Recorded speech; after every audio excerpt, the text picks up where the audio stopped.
안녕하십니까. 신의균의 국방TV 데일리 디펜스입니다. 자, 정말 우려했었는데 우려보다 더 큰 폭탄 선언이 터져 나왔습니다.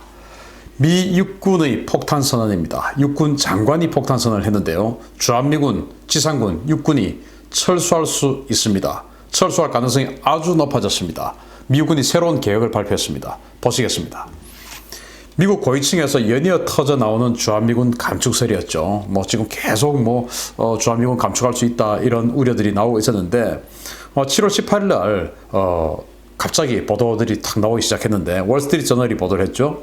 미 국방부가 지난 3월 백악관에 주한미군 감축 방안을 담은 몇 가지 옵션을 보고했으며 백악관은 각국에 배치된 미군 철수, 감축을 위한 세부 옵션을 보고하라고 국방부에 지시했다. 이 3월이 뭐냐? 바로 한국하고 미국하고 방위비 협상 이제 결렬되고 그렇게 해서 트럼프 대통령 분노하고 왜 저렇게 많은 군대가 있어야 돼? 이제 이렇게 할 때였어요. 그래서 그 대통령의 질문에 군이 우리 이러이러한 이유 때문에 이 정도는 있어야 됩니다. 라고 하는 그런 또 만약에 옮기라고 하면 이러이러한 옵션들이 있습니다. 라고 하는 것을 보고를 한 것이죠. 그런데 그 같은 그날 마크 에스퍼 국방부 장관이 의미심장한 이야기를 했어요. 바로 그날인데 미 국방부가 국가 국방 전략 이행, 즉 1년간의 성취라는 보고서를 냈는데 여기 보면 마크 에스퍼 미 국방부 장관이 최근 자료에서 자신의 취임 1년간 역점 과제는 해외 주둔 미군의 재배치, 재할당이었으며 수개월 내에 인도태평양 미군 재배치에 대한 본격적인 검토에 착수하겠다고 밝혔다라는 거예요. 이런 것들 때문에 실제로 주동 미군은 10,000명을 줄여버렸지 않습니까? 그리고 여기에 수개월 내에 인도태평양 미군 재배치에 대한 본격적인 검토에 착수하겠다. 자, 인도태평양에 미군이 어디 있습니까? 바로 주한미군, 주일미군, 그리고 괌입니다. 이 세 군데에 크게 이 세 군데에 미군이 배치가 되어 있는데 여기에 대해서 본격적인 검토에 착수하겠다라는 겁니다. 그러면은 가장 좋은 상황에서는 주한미군이 그대로 있는 것인데 지금 본격적으로 착수하겠다고 했으니까 뭔가 큰 변화가 있을 것이다 라는 게 쉽게 예상이 되죠.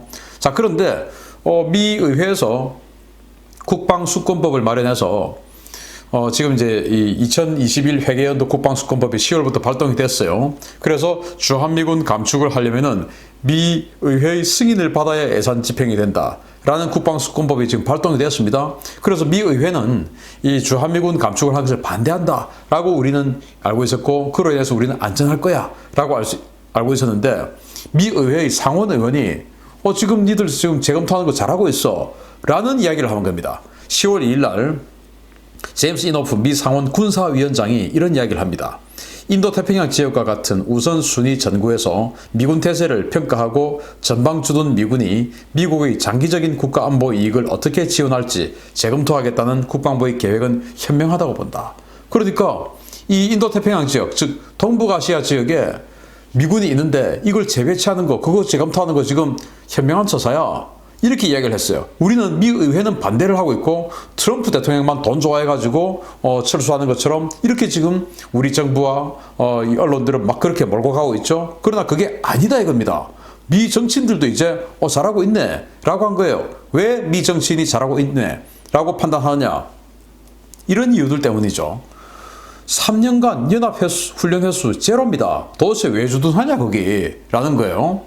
조선일보가 10월 6일 날 보도를 했는데 로버트 에이브람스 주한미군 사령관이 지난 7월 한국과 미국의 공군이 2017년 이후에 단 한 차례도 재병 협동 훈련을 하지 않아서 준비태세가 우려된다는 서신을 한국 국방부에 보낸 것으로 확인했다.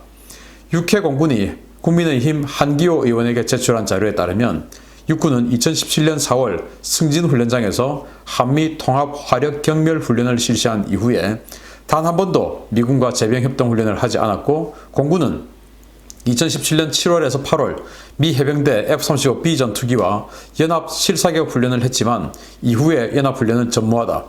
해군과 해병대는 2017년 이후에 소규모로 미군과 연합훈련을 간헐적으로 실시했다. 라는 거예요. 해군 해병대는 해군이야 미군하고 사이렉스 즉 탐색 구조 훈련 이런 거 소규모로 하죠. 그런데 대규모로 뭐 상륙 작전, 뭐 함대 작전 이런 건 해본 적은 없고 그냥 소규모로 배 한 척, 배 두 척 와가지고 뭐 수색 구조하고 대장 훈련하고 이런 건 이제 했고, 해병대는 대대급, 중대급, 소대급 이렇게 해가지고 그냥 전술훈련한 겁니다. 이건 작전 계획하고 전혀 관계없는 거예요. 그래서 2017년 4월 바로 문재인 정부 탄생하기 전이죠. 대통령 선거하기 전이니까 그때 통합화력경력훈련 저도 기억납니다. 그때 한 거 그게 끝이다 이거예요. 그리고 나서 3년 동안 한 번도 안 했는데 이게 무슨 군대냐. 미군은 항상 훈련해야 되는데 라고 하는 문제의식이 굉장히 크게 작용을 하죠. 그러면서 이제 이게 핵심인데 태평양 건너에서 날아온 미 육군 장관의 충격적인 선언입니다. 주한미군 큰일 났습니다. 10월 7일 라이언 메카시 육군성 장관이 허드슨 연구소 화상대담을 할 때 이야기를 했는데요. 보시겠습니다. 오늘날 전쟁은 주먹을 더 빨리 휘두를 수 있는 자가 승리한다. 미 육군은 모든 이해 당사자들의 정보를 융합해 최종 결정권자가 보다 신속한 결정을 내릴 수 있도록 변신 중이다. 표적을 정하는데 몇 분이 걸리고 사격 후에 탄착까지 몇 분이 걸리면 우리는 죽는다. ODA 주기를 몇 분 단위에서 초 단위로 줄이지 않으면 우리 장병들은 죽은 목숨이나 다름없다. 우리는 이 문제를 해결하기 위해 사람과 지휘통신체계, 무기체계, 지형과 정보 등 5대 핵심 요소를 바탕으로 다영역 작전이 가능한 군대로 탈바꿈하고 있다. 육군이 다영역 작전 수행군으로 탈바꿈하기 위해서는 5대 핵심 요소 가운데 지형이 매우 중요하며 이 때문에 전 세계 미군을 적절하게 재배치해야 한다. 재배치는 통신 재민과 전자전을 구사하는 중국군의 A2AD 전략 대응과도 연계되어야 하고 세계 우방국들과의 관계 재정립도 필요하다. 가장 중요한 것은 미군 역량이 적절한 지역에 재배치되어 있는지를 보는 것이다. 정말 무서운 이야기였습니다. 미군은 이제 이 다영역 작전 이 수행군으로 변신한다 이겁니다. 그런데 그 다영역 작전 제가 좀 이따가 그건 따로 설명해 드리겠습니다. 그렇게 변신을 하는데 어쨌든 변신을 하는데 그 중에서 5대 핵심 요소가 있다 이게요. 사람, 그리고 지휘통신체계, 그리고 무기, 그리고 지형, 정보인데 이 중에서 지형이 제일 중요하다. 지형이. 지정학적 요소가 제일 중요하다라는 거예요. 왜냐? 그 중에서 지형이 왜 중요하냐? 통신재밍, 전자전, 그리고 A2AD 전략. A2AD 전략이 이제 반접근 지역 거부 전략 아닙니까? 그렇게 해서 이 제1도련선 내로 적이 들어오지 못하게끔 막는 것이 최종 목표인데 그렇게 하기 위해서는 제1도련선 즉 이 규슈에서부터 남중국해까지의 이 영역 내에서의 제해권을 중국군이 가짐과 동시에 대규모로 탄도탄을 발사해서 미군들이 들어오지 못하도록 하는 것, 뭐 이런 것들이 다 복합이 되어 있는 거예요. 그러니까 중국군은 통신재밍도 하고 전자전도 하고 그리고 탄도탄도 대규모로 쏟아붓고 이런 게 있는데 그런 것들에 대해서 미 육군이 어떻게 생존할 수 있는지 또 어떻게 작전할 수 있는지 이게 중요하다. 그러니까 여기서 말하는 지형은 적과의 거리 뭐 이런 것들 아닙니까? 그러면서 이 지역에 중국 관련해서 미군 재배치해야 된다라는 건데 자 육군성 장관이 이야기했으면 그러면은 이 지역에 중국 관련해서 인도태평양 지역에 육군이 어디 있습니까? 오직 대한민국밖에 없습니다. 일본에는 육군이 없어요. 미 육군이. 일본에 있는 지상군은 해병대입니다. 오키나와에 제3해병 원정군이 있고 일본 혼슈 본토에는 공군만 있어요. 그리고 해군만 있어요. 육군은 오직 미 8군 주한미군밖에 없습니다. 이걸 지금 적절한 지역에 배치되어 있는가 들여다봐야 된다 라고 하는 말은 지금 이거 바꾸겠다 이 말 아닙니까? 굉장히 중요한 선언을 했는데 지금 우리 언론들은 침묵하고 있어요. 정치권에서도 침묵하고 있어요. 이 무지막지한 선언입니다.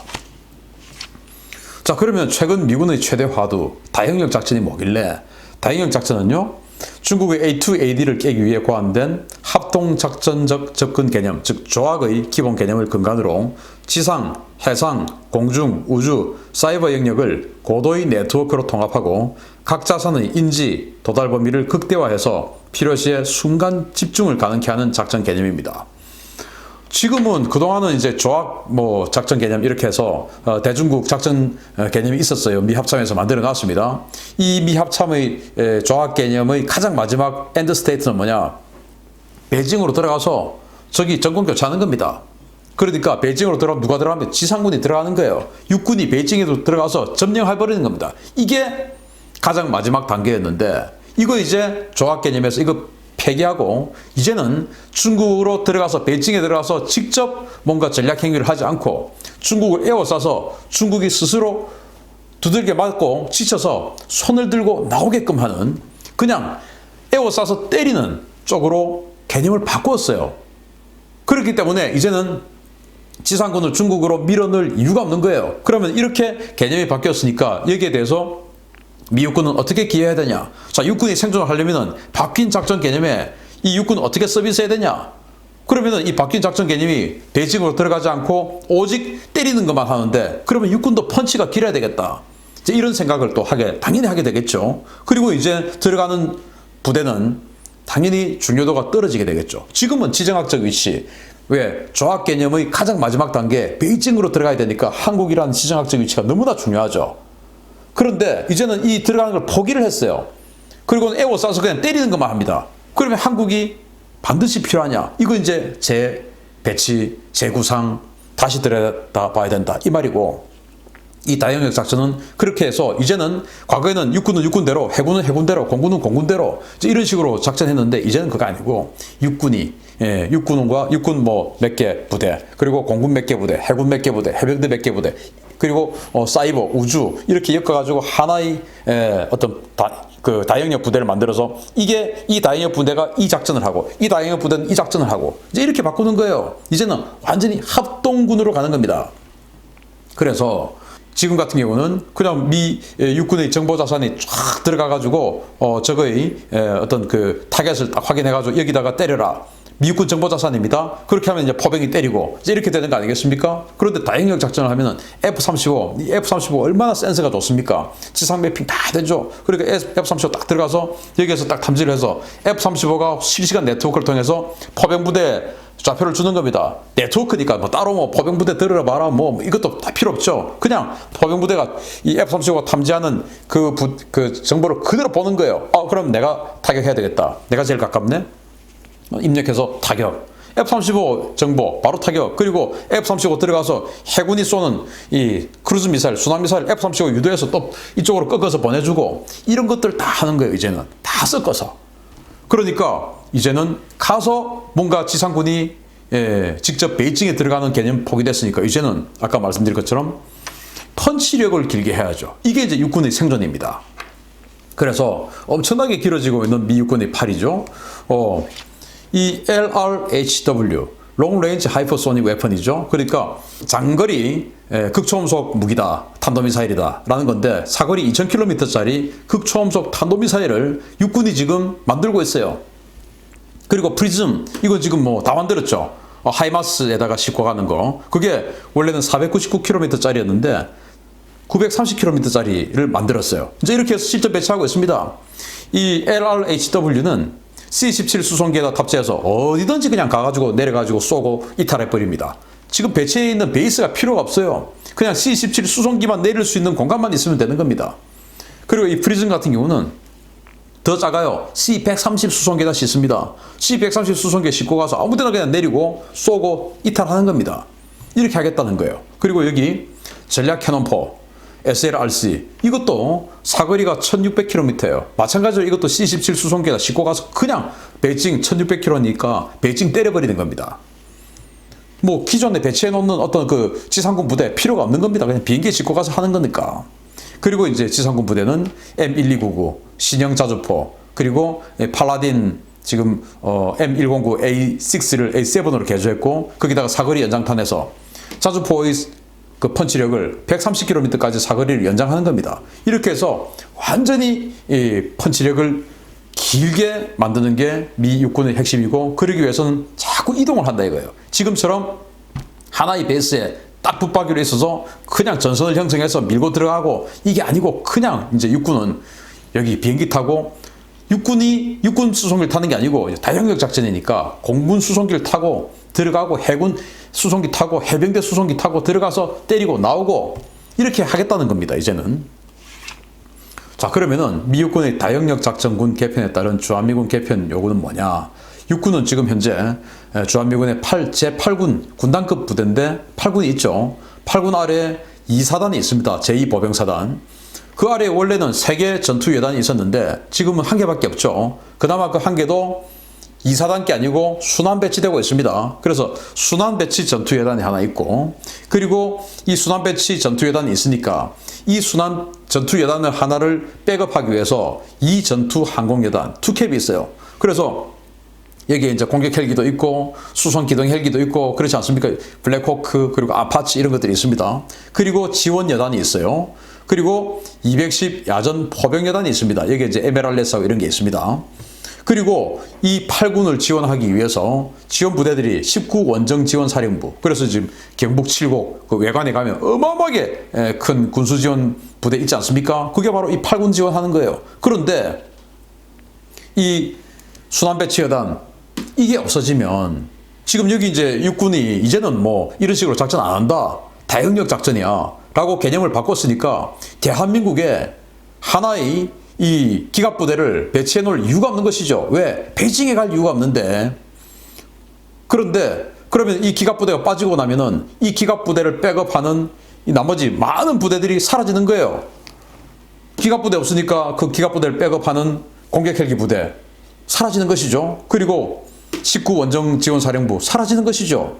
19 방공여단 사라지는 것이죠. 이게 이제 패트리어트 미사일 이거 이 기갑부대뿐만 아니고 공군기지까지 방어하지만 어쨌든 이것도 상당히 축소되죠. 그리고 기갑부대가 없는데 통신이 왜 필요합니까? 통신여단 사라지죠. 그리고 그 기갑부대를 백업해주기 위해서 501 정보여단이 있었죠. 그 정보여단 필요 없죠.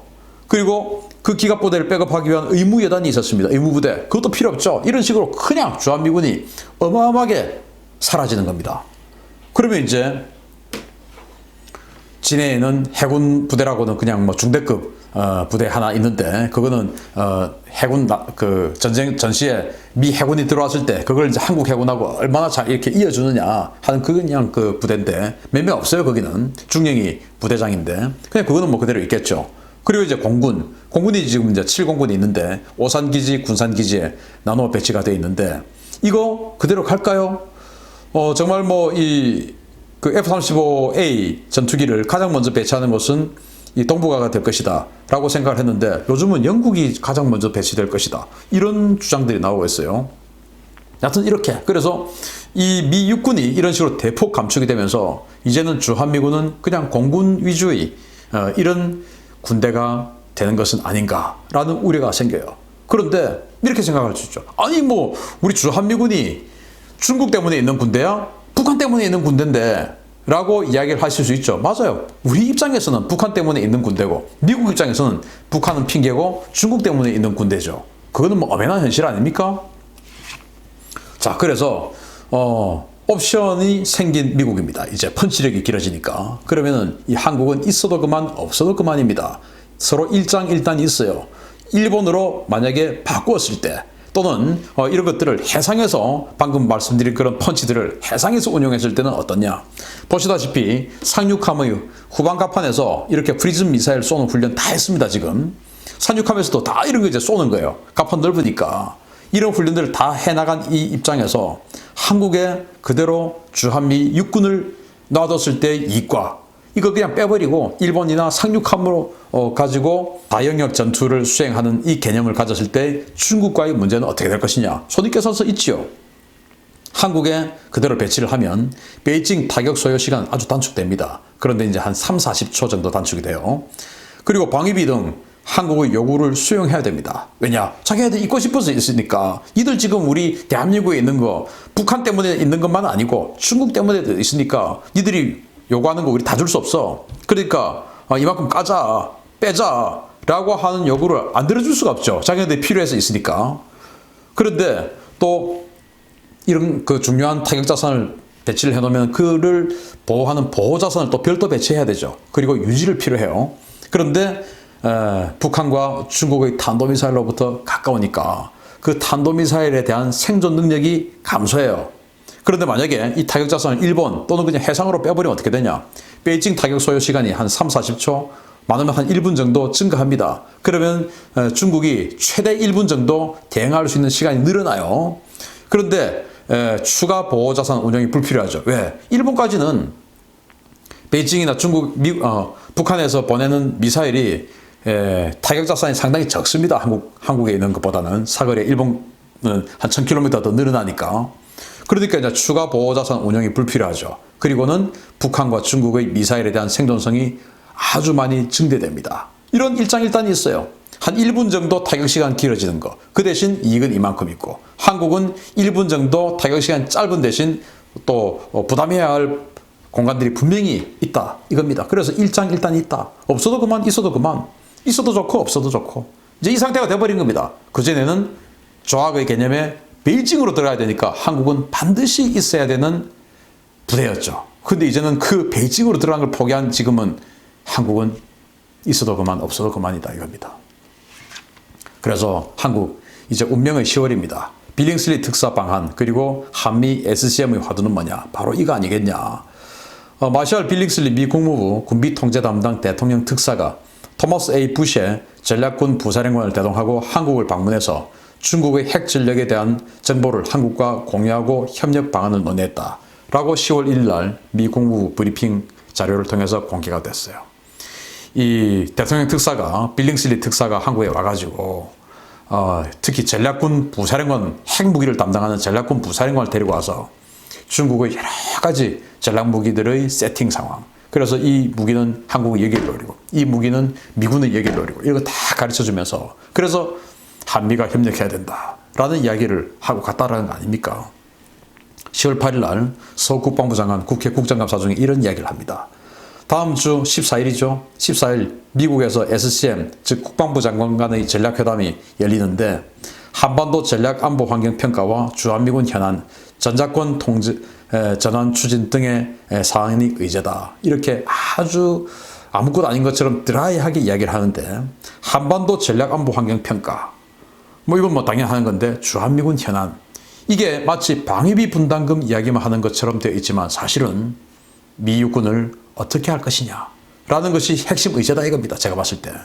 그런데 서욱 장관은 시그너스 공중급유기 타고 폼 잡으러 가는 것인지 뭔지 모르겠지만 과연 이 서욱 장관이 미국 가서 주한미군 육군을 지키는 노력을 제대로 할 수 있는지 그 협상력은 있는지 중요한 건 의지는 있는지 이 정부는 혹시 주한미군 그래 가라 불감청 고소원이다 가주면 너무나 좋지 기왕 가는 거 공군도 가라 공군도 라고 할 수 있는 건지 참 의심스럽죠. 20년 만에 다시 찾아온 GPR의 악몽입니다. 정부 대응카드 있습니까? GPR 글로벌 포지션 리뷰 지난 2001, 2년 때 바로 노무현 대통령 때 미군이 전 세계에 있는 미군을 재배치를 했어요. 그때 한국에 있던 2사단의 3개 전투예단 중에서 2개를 빼갔습니다. 우리 안 된다라고 하는데 12,000명 그냥 빼갔어요. 왜?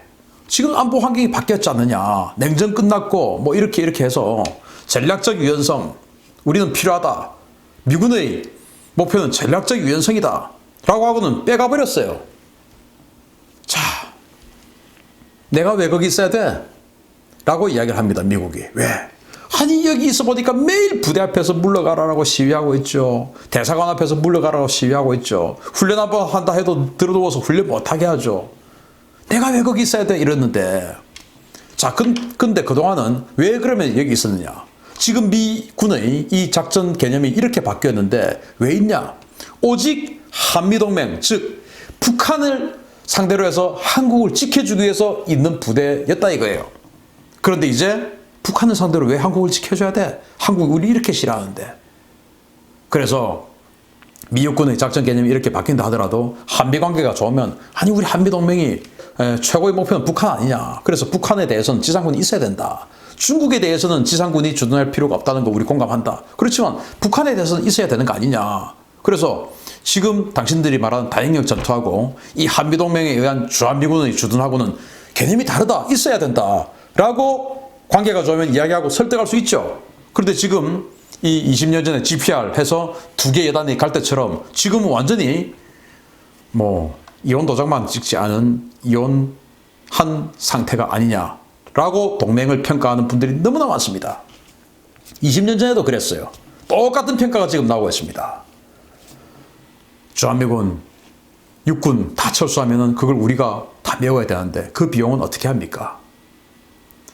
곰곰이 생각해 봐야 됩니다. 서욱 장관이 미국 가서 과연 우리 대한민국의 안보를 지켜올 의지가 있는지 정말 걱정입니다. 마치겠습니다. 감사합니다.